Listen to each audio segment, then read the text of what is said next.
پیارے دوستو، یہ سوال ہمارے ذہنوں میں آتا ہے کہ حضرت یوسف علیہ السلام کو کہاں دفن کیا گیا تھا اور حضرت یوسف علیہ السلام کی قبر مبارک کہاں پر ہے۔ کہا جاتا ہے کہ حضرت یوسف علیہ السلام کی قبر مبارک ندی کے بیچوں بیچ میں بنی ہوئی ہے۔ کیا ایسا واقعی میں ہے اور اس کے حوالے سے ہمیں کیا معلومات حاصل ہوتی ہے، آج کی اس ویڈیو میں ہم آپ کو بتائیں گے۔ پیارے دوستو، ہم امید کرتے ہیں کہ آپ لوگ حضرت یوسف علیہ السلام کا نام سن کر اس ویڈیو کو لائک کر کے آخر تک ضرور دیکھیں گے۔ پیارے دوستو، جیسا کہ ہر مسلمان کو معلوم ہے کہ حضرت یوسف علیہ السلام اللہ تبارک و تعالیٰ کے نبی تھے اور حضرت یوسف علیہ السلام کا ذکر عیسائیوں کی کتاب بائبل میں بھی ملتا ہے۔ آپ یعقوب علیہ السلام کے بیٹے تھے۔ حضرت یوسف علیہ السلام کا تعلق اگر دیکھا جائے تو انبیاء اکرام میں سے تھا۔ آپ علیہ السلام کے اندر 11 سال کی عمر سے ہی نبی ہونے کے آثار دکھنے لگے تھے۔ ایک دن حضرت یوسف علیہ السلام نے اپنے خواب میں دیکھا کہ 11 ستارے، سورج اور چاند آپ علیہ السلام کو سجدہ کر رہے ہیں، اور جب حضرت یوسف علیہ السلام نے یہ خواب اپنے بابا حضرت یعقوب علیہ السلام کے سامنے ذکر کیا تو حضرت یعقوب علیہ السلام نے حضرت یوسف علیہ السلام کو یہ کہا کہ یہ اپنا خواب کسی کے سامنے ظاہر مت کرنا، اور اس خواب کو کسی کے سامنے بھی سنانے سے منع کیا۔ دوستو، قرآن مجید کی ایک سورت انہی کے نام پر ہے۔ دوستو، سورہ انعام، سورہ غافل میں بھی حضرت یوسف علیہ السلام کا ذکر آیا ہے۔ یوسف علیہ السلام کی سوتیلی ماں نے یہ خواب چپکے سے سن لیا تھا۔ جب حضرت یوسف علیہ السلام اپنے بابا یعقوب علیہ السلام کو اپنا خواب سنا رہے تھے، اس کے بعد حضرت یوسف علیہ السلام کی سوتیلی ماں نے یہ خواب حضرت یوسف علیہ السلام کے 11 بھائیوں کو سنا دیا،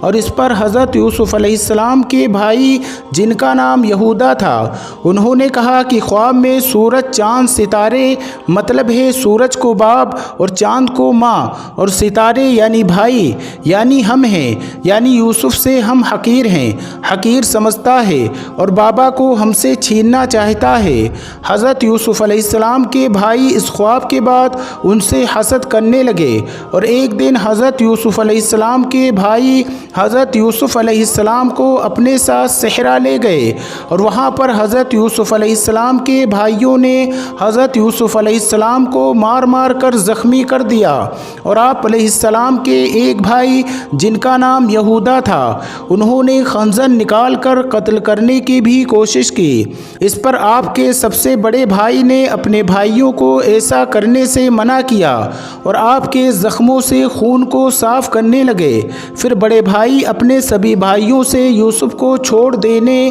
اور گھر واپس لے جانے کی بات کہی۔ اس پر انہوں نے بھی بڑے بھائی کو قتل کرنے کی دھمکی دی۔ پھر بڑے بھائی نے ان سے کہا، چلو ٹھیک ہے، یوسف کو نہ گھر لے کر جاؤ اور نہ ہی ان کو قتل کرو، بلکہ اسے یہاں سے دور کہیں بھگا دو۔ اس بات پر وہ سارے بھائی حضرت یوسف علیہ السلام کو لے کر صحرا کے ایک نمکین پانی والے اور گہرے کنویں کی طرف گئے، اور یوسف علیہ السلام کو کنویں میں ڈال دیا، اور آپ کی قمیض اتار کر اس پر ایک بھیڑ کو قتل کر کے اس بھیڑ کا خون اس قمیض پر لگا دیا، اور اپنے والد محترم یعنی یعقوب علیہ السلام کے پاس اس خون بھری قمیض کو لے کر چلے گئے۔ پھر گھر پہنچنے کے بعد جب حضرت یعقوب علیہ السلام نے دریافت کیا کہ یوسف کہاں ہے، تو وہ سارے بھائی گھٹنوں کے بل زمین پر بیٹھ کر رونے لگے، اور یعقوب علیہ السلام کو وہ خون بھری قمیض دکھا کر کہنے لگے کہ ہم یوسف کو بھیڑوں کے پاس چھوڑ کر کھیل رہے تھے۔ جب شام ہوئی تو ہم نے سوچا کہ اب واپس جانا چاہیے۔ جب ہم نے واپس مڑ کر دیکھا تو یوسف کو بھیڑیا کھا گیا تھا۔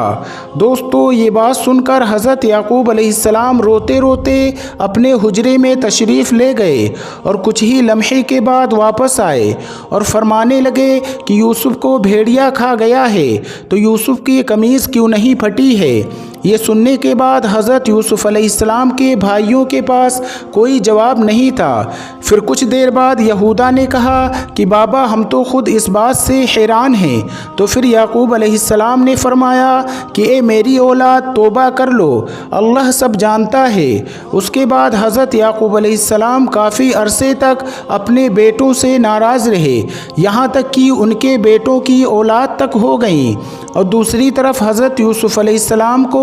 قافلے والوں کے ذریعے اس نمکین پانی کے کنویں سے نکال لیے گئے۔ قافلے والوں نے مصر لے جا کر عزیز مصر کو بطور غلام بیچ ڈالا۔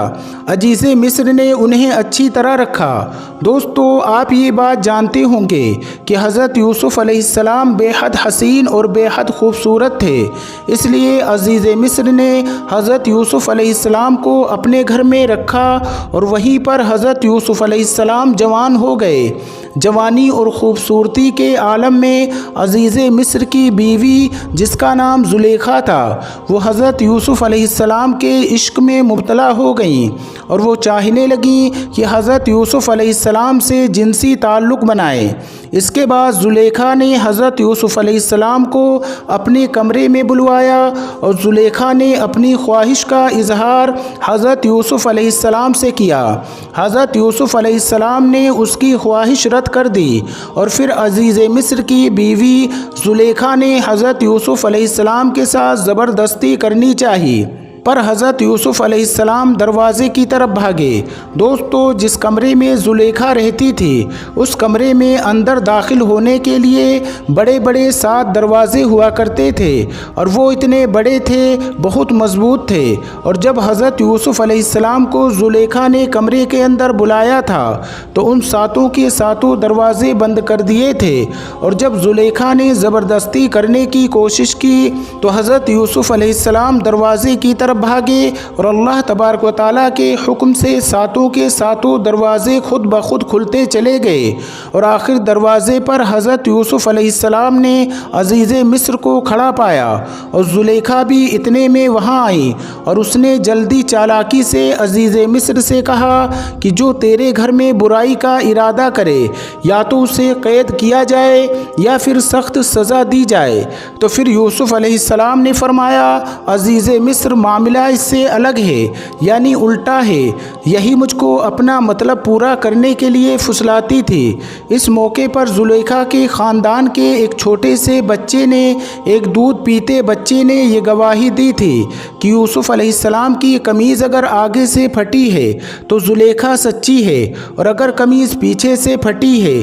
تو یوسف سچے ہیں اور زلیخا جھوٹی ہے۔ دوستو، یہ حضرت یوسف علیہ السلام کا معجزہ تھا کہ دودھ پیتا بچہ اللہ کے حکم سے بول اٹھا اور حضرت یوسف علیہ السلام کے لیے گواہی دینے لگا، لیکن اس کے باوجود بھی حضرت یوسف علیہ السلام کو قید کر دیا گیا۔ پھر اللہ تبارک و تعالیٰ کے حکم سے حضرت یوسف علیہ السلام اس قید سے نکالے گئے اور امیر مصر بنائے گئے، اور جب حضرت یعقوب علیہ السلام کے شہر میں قحط پڑ گیا تھا تو حضرت یعقوب علیہ السلام نے اپنے بیٹوں کو مصر بھیج کر اناج لانے کے لیے مصر کے بادشاہ کے پاس بھیجا تھا۔